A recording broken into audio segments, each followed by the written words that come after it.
What is going on, Diesel Nation? We're excited to have you guys with us today on the Diesel Podcast. If you're watching this on YouTube and aren't subscribed, make sure and hit the subscribe button, like, comment, let us know what you think of the episode. If there's any questions that I didn't ask or that you'd like us to ask the guest or get a different guest on to, talk about a different subject, we're always checking messages on there. Love to hear from you guys. On today's episode, I'm going to be chatting with Dallas. He works in the trailer industry, and there were a lot of questions that I wanted to ask him about trailers, different types, different ways to control braking, and just learn more about it. I know there's a lot of you guys out there that are very seasoned with hauling and towing, but there's also a lot of new guys who bought a diesel truck because they need to tow something heavier, whether it's for recreation or for work. So really looking forward to chatting with Dallas and learning more about it. I want to give a shout out to a couple of our sponsors. The first is Fluid Dampener. We had done an episode with them not too long ago. It was really insightful about what can happen with a stock dampener over time or with higher mileage, the way that they degrade and then can lead to catastrophic failure of the engine.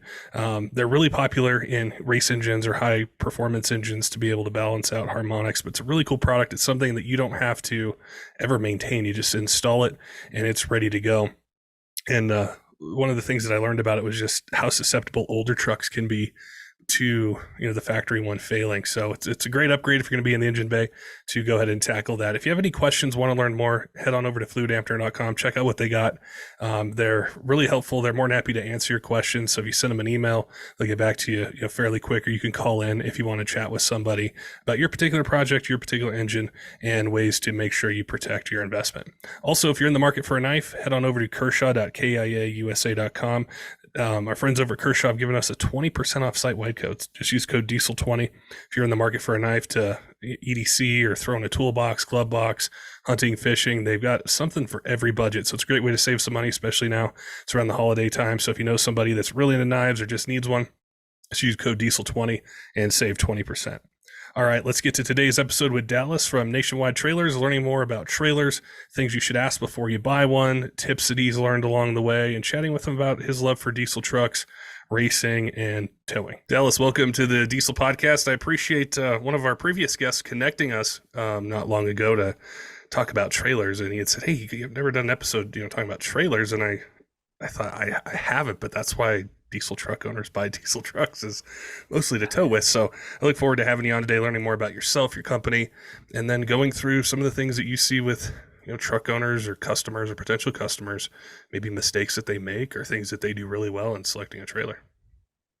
Yeah, of course. It's great to be here, man. I'm glad Josh was able to get us set up. I think it's something more people should be known about. I think especially in the diesel community, it's one of those things that I notice when I go to races or shows that trailers are like the most afterthought item when it comes down to hauling or anything along those lines, unfortunately, in this industry. It's really interesting. What would you say makes it an afterthought? Well, because everyone more is focused on getting, whether it be a show truck or a race truck or whatever the industry is everyone's more focused on the tool they're using and not the equipment that they need to get it there. So everyone's more focused, say, for the race truck side of things, they're more focused on, hey, let's get the money into the truck, this and that, versus, oh, hey, we should probably also look into a reliable trailer to get this thing here and there. Granted, because it only comes out, with racing, trailers only come out, a couple times a year. And when you go out, you want it to perform like it should and hold up and not, smoke a tire or blow an axe or something along those lines, I think this is going to be a really fun chat because I don't know a ton about it. I've always really just focused on the trucks. And I know that there's a lot of diesel enthusiasts. They're going to have a diesel truck regardless of how much they tow. They have a trailer. Maybe they don't tow at all. But there's a lot of people out there. The reason they bought a Cummins Duramax or Powerstroke is because they needed to tow something heavier. And so I think really focusing in on that will be cool. But I wanted to start with yourself. If you want to tell us a bit about the company you work for, kind of the background. So I know you're in that industry, and I think it'll really help when we jump into the details of it, is knowing exactly what you do and how you got there and what your focus is. Yeah, so I grew up in the Pacific Northwest. My dad, his whole life was a truck driver, so that's where I got my passion for the trucks side of things, And then as I grew older, I started getting more into the diesel pickups as, I got older and more knowledgeable on it. Became good friends with a few of the diesel guys in my area because I grew up in Idaho, so Bully Dog was our thing there that we used. So I'm good friends with them. And then I eventually moved to Texas and became a diesel mechanic. So I worked on the semis and obviously always enjoyed going to races and shows and for me, it was always about the hauling of things. I enjoy going and watching, but I enjoy the driving and hauling things and turning the heads. So whenever I got a chance, I made a career change and jumped into trailer sales, and then really plunged headfirst into this industry and been here almost 3 years now. That's awesome. So when you made the change, was it hard, or you just knew, hey, this is something I've always been passionate about, hauling things, and I want to be involved with that? So was it easy or hard to kind of put down the tools and jump into the trailer side? So it was kind of a big change because I had been a mechanic on the semi side of things for almost 7 years. So, constantly working and torturing my body, throughout the days to sitting behind a desk and having to be more personal with people and more of a customer service side of things was a big change. But overall, I think it was a pretty easy transition from one career to the other since I already knew what I was doing and had an idea of it. I wasn't blindly jumping into something else, which helped me a lot. And I also had great leadership to help me make the transition a lot easier for me as well. I just thought of a question to ask you that I've heard a lot of like guys in the shop will say, they'll go, "Oh, the sales guys got it so easy. They just sit in the nice air conditioned office." Is it easier? Is it harder? What makes it different? Man, I mean, it's both. It's easier because obviously I'm sitting behind a desk. I've got the AC. I'm not focused on trying to fix a trailer and getting beat by this trailer or truck, whatever it may be. But then again, it's also more stressful because I'm dealing with customers every day. I've got to check emails, phone calls. I've got to make sure things are correct. And then, if something does fail after I sell a trailer, customer always wants to come back directly to me. And then I've got to kind of middleman it, get it over to the service department and make sure everything goes smooth. And then, the whole process of ordering trailers as well can be very daunting for customers who this is a new thing for. So I wouldn't say it's easier. It's just a different level of type of stress, in my opinion. Yeah. The one thing it is easier is I have AC day in and day out. I'm not in the shop sweating or cold, anything along those lines.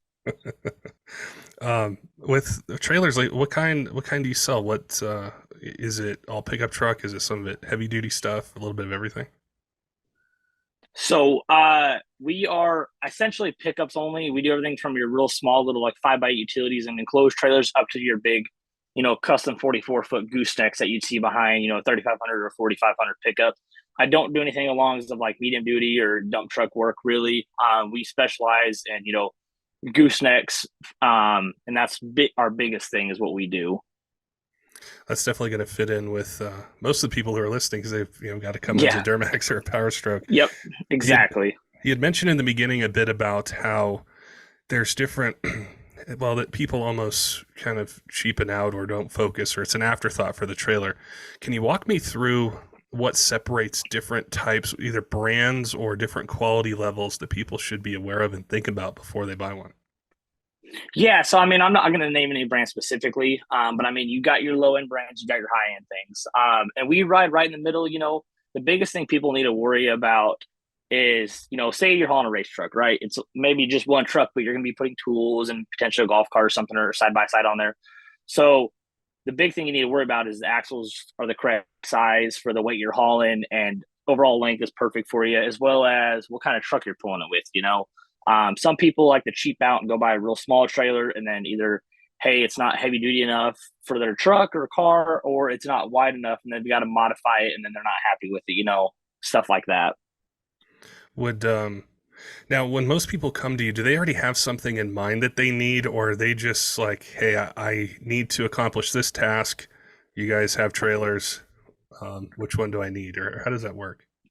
So you get a mixture of both. Some guys come in and they already know exactly what they want, and it's, hey, this and this and this is what I need, and this is what I want. Let's do it. Some guys come in and they don't really know what their goal is, but you just ask them a couple questions. Hey, what are you hauling? What are you doing every day? A couple generic questions, and you can kind of organize a trailer. Hey, maybe they need a dump trailer, maybe they need a cargo, or maybe they need an equipment trailer. Figure out off a few questions exactly what they need, and then you go in that direction of that style of trailer.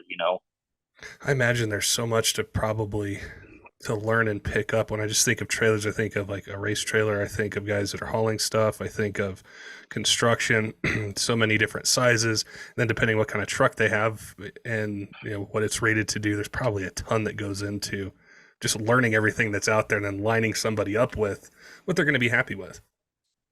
Yeah, yeah. Because I mean, it's not just cut and dry. Like, hey, this is what it is. This is what you get. You got everything from little tiny equipment trailers that have small 3,500-pound axles all the way up to your big heavy-duty deck overs that have got 16,000-pound axles, and then you've got your different brake and axle configurations, your different suspensions, your different wheel and tire packages. Some guys want disc brakes and some guys just rather have the drum brakes. There's people out there that are dead set on the heavy-duty wheel and tire package just because they like the longevity of them. And then you got guys that just want a trailer to do what they're doing, and then we'll worry about doing upgrades or whatever it may be later on down the road if something fails on them. I'm thinking of somebody listening to this, and I think kind of the reason people buy diesel trucks historically, it's not the only reason, but a main one, is because they're so robust and they will last a long time, and you get the longevity out of them that you may not get with a gas engine. So if I think about a trailer, right, and I think of that perspective, if somebody comes to you and says, I've got this 5.9 or 6.7 Cummins or Powerstroke or Duramax. It's going to be my retirement truck. I want a trailer that goes along with it. What are some things you would suggest to them to make sure whatever trailer they're looking at has? Like, should it have the disc brakes? Should it have the heavy duty wheel and tire? I'm sure there's a lot of other things I just don't even know to ask you, but what should they look at? So a big thing is how many times are they going to pull it? Like, for example, you got your old farmer guys that trailer may come out just to haul hay. So upgrading to the disc brakes may not be the best option because it is an expensive upgrade, but going to the heavier duty wheel and tire package is a great option because they're going to last longer and they're not going to potentially dry rot and, flat spots sitting there. So if a guy comes in and wants a retirement trailer, for example, hey, I've got a tractor that I'm hauling. Okay, cool. How much is it weigh? How big is it? What kind of deck space are you looking for? And then we can base off there. My big thing that I like to do, if it's a bigger trailer, to try and always upgrade to the bigger wheel and tire package, simply just for the longevity and the safety. Because down here in South Texas and Oregon, Arizona, New Mexico, whatever, it gets hot. And, if you get into traffic, your trailer's sitting in traffic on the hot asphalt, the concrete, and that's going to wear those tires out a lot more. If you put a bigger tire on them from the factory, they're going to last a lot longer and they're going to help a lot better. And they're just going to overall last and do what they need to do on a better output than, just a standard regular tire does, Yeah, that makes a lot of sense with just avoiding something that could be an issue, down the road. Yeah. If we can set them up front with the better wheel and tire right out the gate versus them wearing out a factory set and coming back and have to pay a little more for an upgrade, it's something I can do and help them, and kind of explain the safety factors of it as well. In general, what's the upgrade difference between drum and disc brakes? Like, is it a ton? I'm sure it varies by brand and things like that, but it's kind of like when you think of going to get a truck and it's like, well, am I going to get cloth or leather? Well, leather's only this much more. I think I'll just, I'll splurge on it and get it. Is it a huge price difference? So traditionally, the go from electric drum brakes to electric hydraulic disc brakes is usually about a $2,500 upgrade. And that could also vary depending on the size of axle and all that stuff. But traditionally, it's about $2,500 to do the upgrade because you're going from just electric drums to electric hydraulic disc brakes. So they're going to perform and act like the brakes on your truck do, with the the ability to stop a lot better and last longer. You're going to pay more up front for them, but in the aspect of longevity and repairs and maintenance, it's going to cost you less in the long run, which is always a big thing for customers. Yeah, I think especially like thinking of somebody who hot shots, they're going to be in and out of traffic all over the country or all over a region. It would probably be worth it to have those. Most definitely on a hot shot trailer.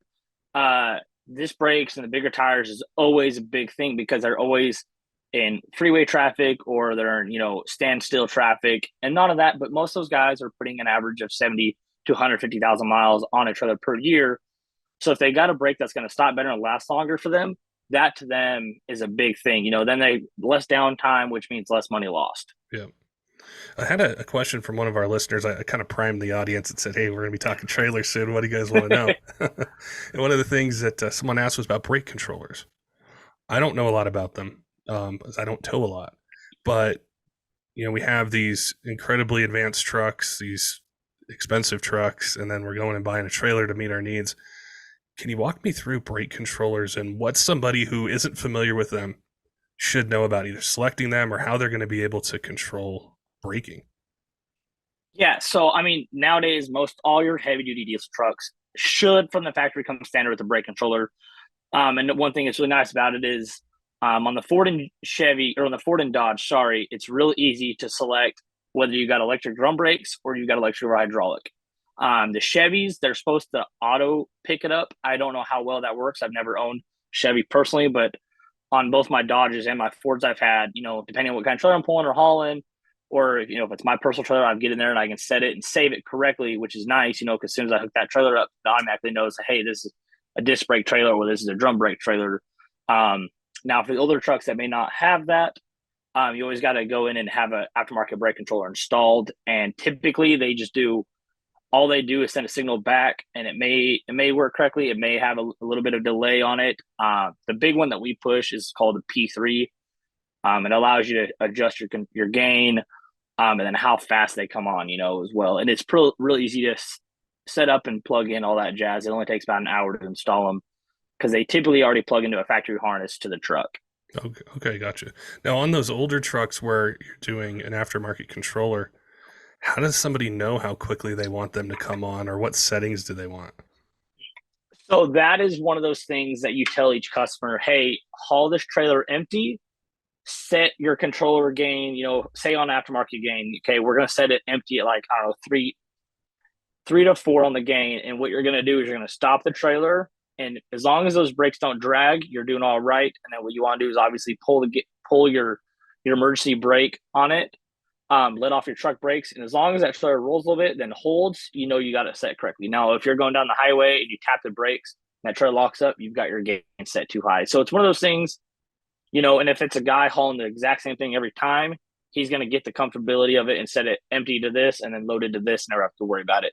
But for those guys that, maybe hot shotting or something like that, pulling different weight, it's one of those things they're going to have to test it as they get loaded and go off and hit the road before they, check the brakes and all that good stuff. I thought of an unrelated question to ask you when you mentioned Ford and Dodge and Chevy. Is I'm sure you get a ton of customers. You probably have all three. It's probably a third, a third, a third. But yeah, so well, here in Texas, it's really a lot of Dodges and Fords, realistically. I found that it varies by area a lot. Like where I'm at in Colorado, I'd say it's mostly Ford and Dodge. But then other areas I've been to, it's like Chevy and Ford, and Dodge isn't quite as big. So it can vary by region. But do you hear feedback? I'm sure you have repeat customers and guys, maybe switch brands or get the newest, truck model. What do they tend to be happiest with whatever, kind of truck they have, with just towing and just being happy with the purchase of the truck? So for those guys that do hot shot, right, they want the truck obviously to be comfortable because they're spending 12, 13 hours a day in it. So I've got some customers that are dead set and die hard on the Cummins engine platform because it's an inline six. It's real easy to work on. It's simple. The exhaust brakes on them are phenomenal. And, pretty much everybody in this country who's a mechanic is familiar with the Cummins engine. Now you got those guys that want, the nice comfortability of a Ford, because I will say this personally, I own in both. I think the Fords personally do ride better. And the 10 speeds are awesome, better fuel economy. They're not hunting for gears as much as the Dodges with those 6 speeds. As far as the Chevys, I get a lot of older guys who like the Chevys because those things really do ride like a Cadillac compared to any other solid axle truck on the market. I've got a client who's got 5 Fords. I think he's got 3 or 4 Dodges, and he's got 2 Chevys. And he's been happiest with his older Dodges and his brand new Fords. Surprisingly, he says the old 5.9s work really well, and then his new 10-speed Fords perform amazing because he's getting his guys up into the mountains, and having that 10-speed transmission does really well in those hills because it's not overheating as much because it's got more gearing there, and then it also again perform on better fuel economy as well. I keep hearing a lot about the 10 speed in the Ford trucks, and you have one? I had one. I got rid of it because I'm looking to order a 23, but I had a 2022 F350 single wheel with a 355 gear set in them. And man, going down the highway empty, I was doing like 18 miles a gallon, and that thing was real smooth. And what's nice is when you're not loaded or getting into the throttle, it'll skip gear. So it'll go like 1, 3, 5 and skip up to 10. As soon as you kick the exhaust brake on and tow haul mode on and it feels the load there, it'll start shifting through each gear individually, and it rides really well. The question I was going to ask is, would you say that transmission changes the driving experience so much that you would buy, well, I know you're going to buy a 2023, but for someone who is thinking about it, like, you need to drive this truck because you might not be a Ford fan, but you need this transmission. You need to see the difference between it and a 6 speed. Most definitely. And for example, I've got a really good friend of mine who does enclosed transport for a living, and he hauls, multi-million dollar cars. So having that 10 speed for him is a little bit, I would say, a safer option because it's not hunting gears all the time. And if a truck's hunting gears and, those old Dodge 6 speeds, we know how they'll shift sometimes. And if they shift real hard, your load may want to move a little bit. And he averages about 250,000 miles a year on his trucks. And he says that Ford on that 10 speed outperforms his Dodges any day of the week. And he's had his Dodges hopped up and he keeps his Fords completely stock. And he says those Fords are way better day in and day out on the 10 speed. And he's got a 2020 and a 2022. It's interesting. I think it's changing the diesel truck market is that 10 speed. I mean, I guess if we think back to like the Allison days, I mean, you had a 4 100, a 48 RE, and then Allison had their 5 speed, then their 6 speed, and that kind of set the standard. And now we're into the 10 speed market, and it's definitely exciting to hear some of the feedback, like you mentioned, and things that other people are saying about how much they just love driving them. Yeah, and I will say, man, don't get me wrong, my 6.7 Dodges I've all had were awesome trucks. They perform very well. But you get into those hills or something like that with the load on, it'll start hunting between fifth and sixth gear. And sometimes you just got to downshift it to hold it in fifth gear and then pull your RPMs will set up and your trans temp will climb a little bit. But that's the best way to run those trucks when you're pulling a load up a hill. Whereas the Fords at Chevys, for example, the GMs, I guess, technically, they'll ride seventh, eighth gear with no problems, pulling a hill loaded, and not have to worry about sitting there changing gears on them all the time. I had a question from another listener. He was asking about what is a good GPS system, because I guess the one he has will tell him like merge 3 lanes over now, and he's like, there's a guardrail there. So I'm not sure if you guys get into that kind of stuff, but if you do, are there any sort of things you would say someone should look out for or do research on? If they're going to be towing in areas where they're not familiar and just kind of crisscrossing the country. Man, so I personally use Apple Maps, but I know there's a lot of people that don't like it, and sometimes it does get confusing. I think the most user friendly and I guess advanced GPS that I have come to find is Waze, because it's real life time, people updating it, drivers down the road say, hey, you see a car wreck, they'll get on there and ping, there's a car wreck in this lane or whatever, and it kind of helps you, maybe avoid that traffic travel lanes, or if enough people ping it and traffic starts backing up, Waze will automatically reroute you to save you some time and headache from sitting in that traffic. Google Maps I know is good as well. I never did get comfortable with Google Maps just because I used Apple for so long. Transitioning over to Google made it a little hard for me. Yeah. It's some of them, I get real familiar with, and it's just like we get, kind of stuck in it. But I think of those guys that are, just going all over the place, and they just want to maximize that time, like you mentioned, and getting stuck in a traffic jam somewhere, would absolutely cost you a lot of time. And I know on like the hot shot side, a lot of guys like the Garmin, I think it is, because it'll actually, tell you like your drive time for that day, how much time you have left whenever you need to take a break, stuff like that. I thought of a question for you out of my own curiosity is a lot of what we talk about on the podcast with trucks is about trends and technology and the way things have progressed really fast, whether it's with the aftermarket or it's with stock trucks and 10 speeds and all the different things that are with them. Do you see, have there been any major advancements with trailers, either physically with them or maybe the warranties that are on them or some of the technology, or has there been advancements in it that if somebody has an old trailer and like, it's good enough, I don't need a new one, where you tell them, hey, this new one's got all these features on it that, this 20 or 30-year-old one or however old it is that you have doesn't have, it's worth going to the new one? Yeah. So physically, trailers obviously have been the same. But what you're not seeing is like the structural side of things. Every day these trailer manufacturers and steel companies are getting together, finding new ways to make them more durable and lighter weight so they can haul heavier things as well as be less stressful in the truck. Like for example, PJ trailers, which is what we sell, Just did a complete revamp on their tandem dual trailers and as well as their single wheel deck overs. It just went into production.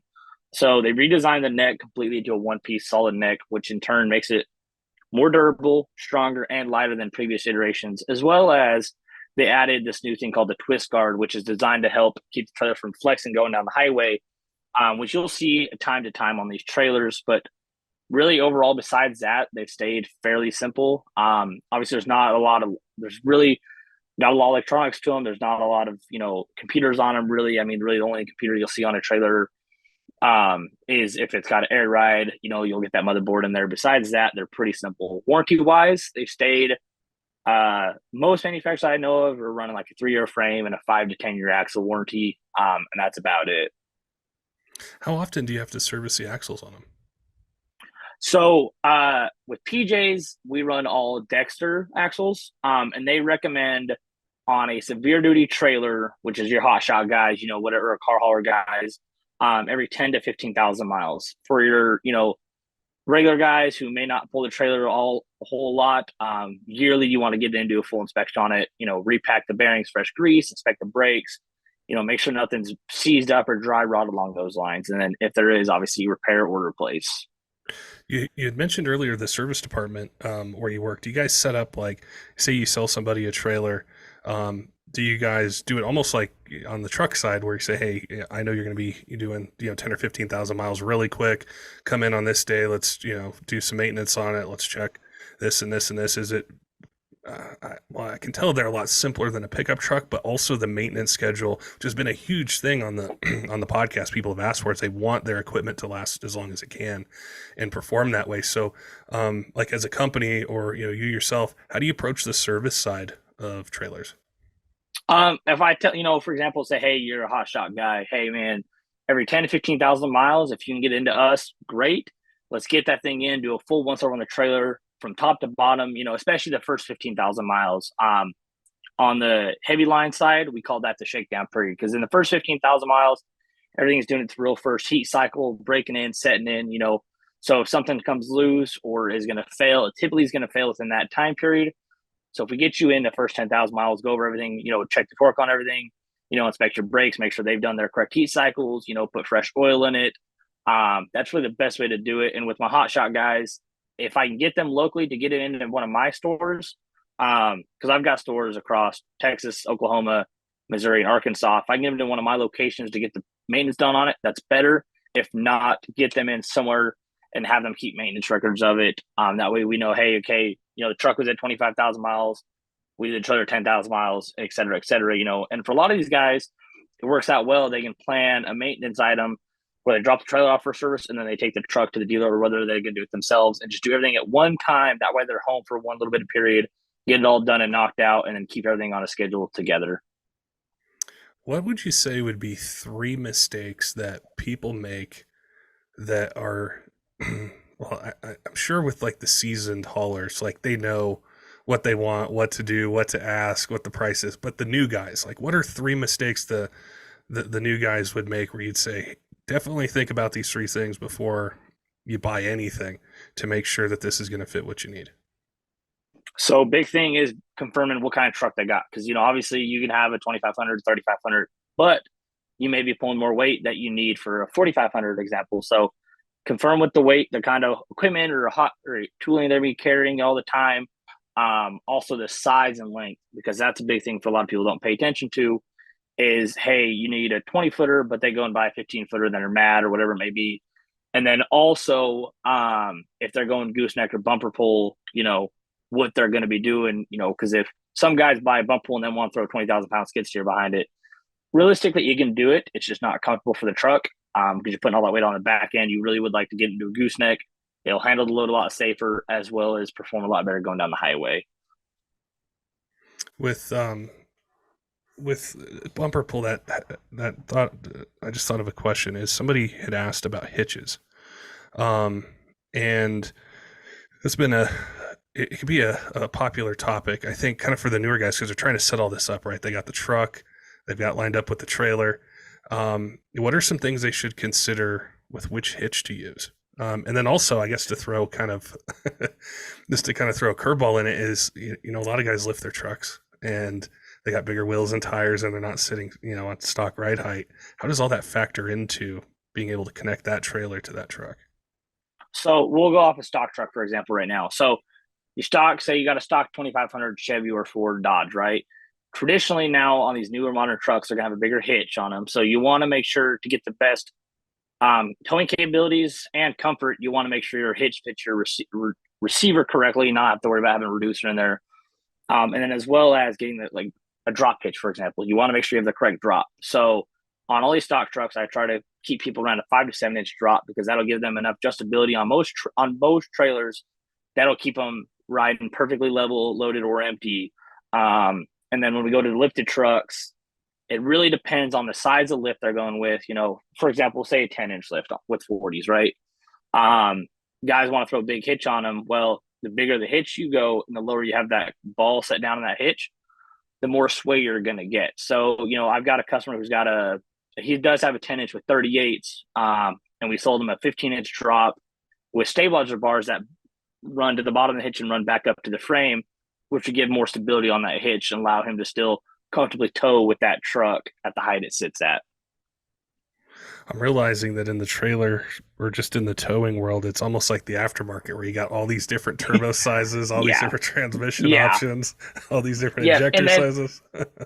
Oh yeah, well, and there's tons of different hitch options. There's Gen Y, there's B&W, there's Way Safe, Anderson. And then you've got all your different, shank sizes and your different ball sizes, stuff like that. So it's not just plug and play. Let's go. Unless you have a stock truck, you're not doing nothing with it, and just a standard hitch work. Cool, great. But a lot of the guys in this industry like to do something with their truck. So whether it be a leveling kit, wheels and tires, or a lift kit, then you got to really dig into the trailer and the hitch. And what's nice too now is a lot of these more modern bump pools have adjustable hitches too. So you can adjust it where the coupler sets on the trailer and then also the ball on the truck, which is great, Yeah, and be able to customize it. That's cool. Because go ahead. I say because there's tons of people out there that have different trailers that sit differently. So if you have an adjustable hitch on the trailer, you can really set it exactly how you need it, so it works on every trailer on that same truck multiple times. Yeah. I was just thinking of that with some people I know where they have a construction business. They have a set of trailers for that. Then they go hunting and they have a trailer they take for that. And then they have something else that they haul, stuff to the scrapyard with. And it's just all so different. Yep. Every trailer's going to sit different. It's going to ride different, whether it be a 14-foot, or a bigger. You've really got to make sure you set it correctly. A lot of things I tell people is when your trailer is empty, hook your truck. You want it to ride a little bit nose heavy. That way, when you load it, it levels out and then it rides. That will give you the best ride quality possible. You had mentioned your the 2023 that you want to order, and I was going to ask you more about your passion for diesel trucks and performance and things like that. Is like as far as racing, did you ever get into racing and things like that, or has it been more about like just the comfort of this truck and the just being able to drive it and maybe haul some things and do stuff like that? So I love racing. I've actually got an 07 F250 single cab that I purchased earlier this year. That the goal is to make it like a 900,000 horsepower street truck. But I do obviously like the comfort of your daily driver tow pigs. But the diesel racing has been my biggest passion for a long time. Hence why I hang out with the truck jam guys quite a bit. I've been there since day one. So that's really where my passion lies, on the racing side of things, whether it be, gas cars or diesel pickups or semis or boats, whatever it is. If it's got a motor and it wants to race, I'm all about it. So what's the plan with the 6.0 as far as like engine and fueling and turbo and the whole setup? So it is a 07 6.0 with the ZF6 behind it. Obviously, if I want to try to be a slightly competitive street truck, I'm going to have to pull that ZF6 out, which sucks because it's a lot of fun to drive. But I'm going to shoot for probably a 4R behind it. And then we've been talking a KC under the hood. Obviously, we're going to do a full, stud job on it, kill devil heads more than likely. I don't know what the internal plan is. I don't know if we're going to try and see if we can make the stock 6.0 handle 900 to 1,000 and then below, or if we're just going to put a built 6.0 in it, or eventually drop a 6.7 Cummins in there. I've talked with Truck Source Diesel out of San Antonio quite a bit on this, and trying to get an idea figured out. But right now, the main goal is 900 to 1,000 and be done until I get bored and then step up. When did you think about tackling this and kind of proceeding with it, like over the winter, maybe next year? So I bought the truck back in March when I sold my old dually, and I was just going to drive that truck daily for a while and then wait and buy a new one. And then my new truck came in. So I was like, all right, well, now it's a good idea to maybe start tearing into this truck. So I think the tentative goal is by the season of 2024 to have it sitting close to about 900, and then I can progress up a little more, whatever I need to do throughout the season 2024. But I think we're going to tear it down this year, this winter. Obviously, I guess we're rolling into winter. I want to pull the cab, bed everything off, and I want to go through everything because it is a Midwest truck. So I know there's some rust there. So I want to go through everything. I want to fully reseal that engine and go through it top to bottom and replace and repair anything that needs to be done on it, and then go from there. It's going to be a fun project. Anytime I've had guys on with 6 liters, they're so passionate about that truck, and to see the aftermarket, how much it's progressed for them with power fueling. I mean, everything. It's a really cool platform to be able to have some fun with. Yeah, and it's for me, it's my first Powerstroke. I've always been a Cummins guy simply for the engine, and then I started getting itch for a 6.0 when I started paying more attention to the KC guys and what they're doing with the 6.0 behind that little purple race truck. And then I started digging into them more, and realized like, all right, man, this thing could be a lot of fun. And then good buddies over at Powerstroke Ingenuities, he's got a 6.0 in his old F100, and that thing is pretty rowdy. And I was like, you know what? They're awesome. A lot of people hate them because they're known for blowing head gaskets and whatever it may be. But you build them correctly, they're reliable and they're a blast. And they just have a sound to them that is like nothing else on the market. And to me, you come rolling in a single cab 6.0 and, whack some GT 500 or whatever it may be and hurt some feelings in the car, that's going to set the tone for the day. I think what you just mentioned there is really, really what's helped that platform. I think all of them. I mean, they all have problems. Every Cummins, Duramax, Powerstroke, doesn't matter the year, they all had something. But the aftermarket catching up to offer the solutions has been really fun to watch and cover over the years with the 6 liters. And I mean, they're still doing crazy things. And I know next year there's a whole bunch of guys that are going to be doing even more with them, and it's cool to see that. Oh yeah, most definitely. I think that side of the industry has progressed a lot in the last couple of years, like you said. And I think it's just only going to grow more and more as these newer trucks are going to be harder and harder to do anything with, because they're cracking down on this stuff a lot more. So more people are going to revert back to these older engines that are a lot easier to get into and tear down and build. And there's more support for them already, So what's the, I had read some things about ordering the new Super Duties. Do they have it like kind of ironed out when they're going to deliver and everything, or how's that process work? So I talked to my salesman because I've got the itch to build another trailer. And the way I do it is I usually build a trailer to go to a truck. And so I'm trying to play it out by ear, but as of right now, he's telling me, because I'm looking at a 450 King Ranch, he's telling me we could see upwards of 13 months on delivery on some of these trucks, depending on the package and options you choose. He said some of these trucks may deliver in 8-9 months, some 13-14 months. It all really just depends. So when I get a better idea and the orders open back up, then I'll start going through my options and specing another trailer out, build it to match that truck and, specify exactly how I want to do it and then give it the factory and make it happen. Is the trailer market different than the big three? Because, I've just seen things with delays, or if you want, you can get the truck a little sooner if you delete this thing off of it. Is the supply of trailers pretty good? So up until I would say probably about April to May this year, things were really hard to get. There's a lot of things they had discontinued for temporary just to make the process of building a trailer a lot quicker and a lot easier. But now, man, I'm sitting on a fully stocked yard of about 400 units. When from 2020, mid 2020 up to about April this year, I was seeing maybe 160, 170 units on my lot at a time. And then not only that, but with the redesign of everything from PJ, they've really prepped themselves to blow the trailer into the market and have a ton of inventory. So that way, when you want to build it, it's there. Lead times have come down quite a bit. For example, like my old trailer that I built, It was a very customized trailer. And I think it took me around 4.5, 5 months because I placed it the first week of January in 2021, and I got it a week and a half before I left for UCC in May. Now I just ordered a trailer for a dude on October 24th, and it hit my lot last week. And he had his was a pretty well decked out trailer as well. So I'm starting to see the time frames come down a lot more, as well as the options are starting to come back. So they're starting to allow more custom things again, like they hadn't for the longest time. That's cool. That's really cool to hear that getting stock levels up and the options back. I know there's a lot of frustrated truck owners out there that are waiting, for this new model, or when can I get it, or they told me I'd be here by now. And I mean, I've been to a few lots, I don't know, the last couple of months, and I think I said on another episode, like I remember going into like a Chevy dealer and there'd be like 5 red ones, 10 white ones, 4 black ones. Now there's like a red and a silver, and that's it. And it's tougher if to you're find lucky it. to even see that. Yeah.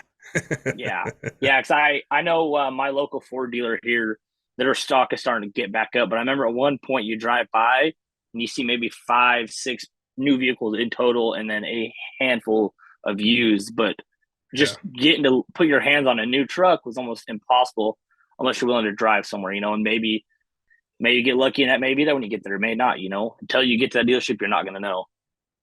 And now it's how it was with trailers for the longest time too. A guy calls, say, hey, I'm looking for a 40-foot 12Ks. Okay, cool, man. I've got one here. I just got it.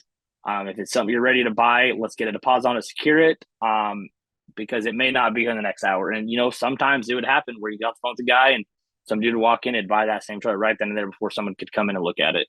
Yeah, I think if somebody's in the market, for one, and the supply's there, it's grab it, instead of having to wait like it was for that time period. We had talked about a lot of different towing and trailing trailers and different aspects to them, and I'm sure I missed a ton of questions somebody's going to have, or they're in Texas or Oklahoma or somewhere near you, and they're like, Patrick didn't ask this question. What is a way to be able to get in contact with you, ask you, maybe something, maybe they are in the market, maybe looking for something specific or want to do something custom, be able to reach out to you, connect, ask those questions? So on Instagram, it's that guy named Dallas. Obviously named it Dallas. There's 2 D's there. And then Facebook is Dallas the Trailer Guy. And then email wise, my work email is DallasM like Mary at nationwidetrailers.com. Or if they want to call my store, 817-457-3535. Just tell them to ask me. And if they got any questions, we can go over it. Or if they want to order something, or if they just need some help, we can most definitely help them one way or another. Well, it was cool to chat with you. Like I said, when we connected, all these ideas for an episode came out because we're always talking about the truck and not what it's being bought to haul. And I think of those guys that are just new to it and they're trying to decide, what do I need? Where should I go? What are some things I should pay attention to? And you definitely answered those. So I appreciate your time today, chatting with us, educating me, helping me learn a little bit more about them. Of course. And that whole side of the industry. Yeah, it's been a good time. Hopefully we can help some people out there, or maybe there's already people that already know a lot. We can teach them something else as well. But it's what we're here for, man. I know people always say salesmen are the scums of the earth, but at the end of the day, my job is to sell you a trailer that's going to fit what you need, or custom build your trailer to exactly what you want. And at the end of the day, I try to do that as best I can. My phone's on. It might be 9:00 at night on Sunday. Someone reaches out, I'm typically still going to respond if I'm up and going. So that's one way to get hold of me, is just contact me, email or Instagram maybe. Don't forget, diesel fans, make sure and head on over to fluidampner.com if you're going to be doing some winter maintenance on your truck, or you're doing a race build. It's a really key part of your rotating assembly that, if you just picked up an older truck or you have one that you're refreshing, the stock one can have some issues. It can start to degrade over time, and then it potentially can lead to a catastrophic engine failure. Their product definitely takes care of that. And if you're thinking about making more than stock horsepower, it doesn't have to be a race truck, just something that, maybe you're getting up to 800, 900, 1,000, 11, 1,200 horsepower. It's a great way to protect your built engine and make sure that the harmonics are balanced and you're not having a rotating assembly issue. Just sit on over to fluidampner.com. Let them know if you have any questions. Send them an email, give them a call. I'm more than happy to chat with you and make sure that you get lined up for your truck. Also, it's around the holiday time, a great way to save some money. Our friends over at Kershaw Knives have given us a discount code just for you guys. Use code DIESEL20 at kershaw.kiausa.com.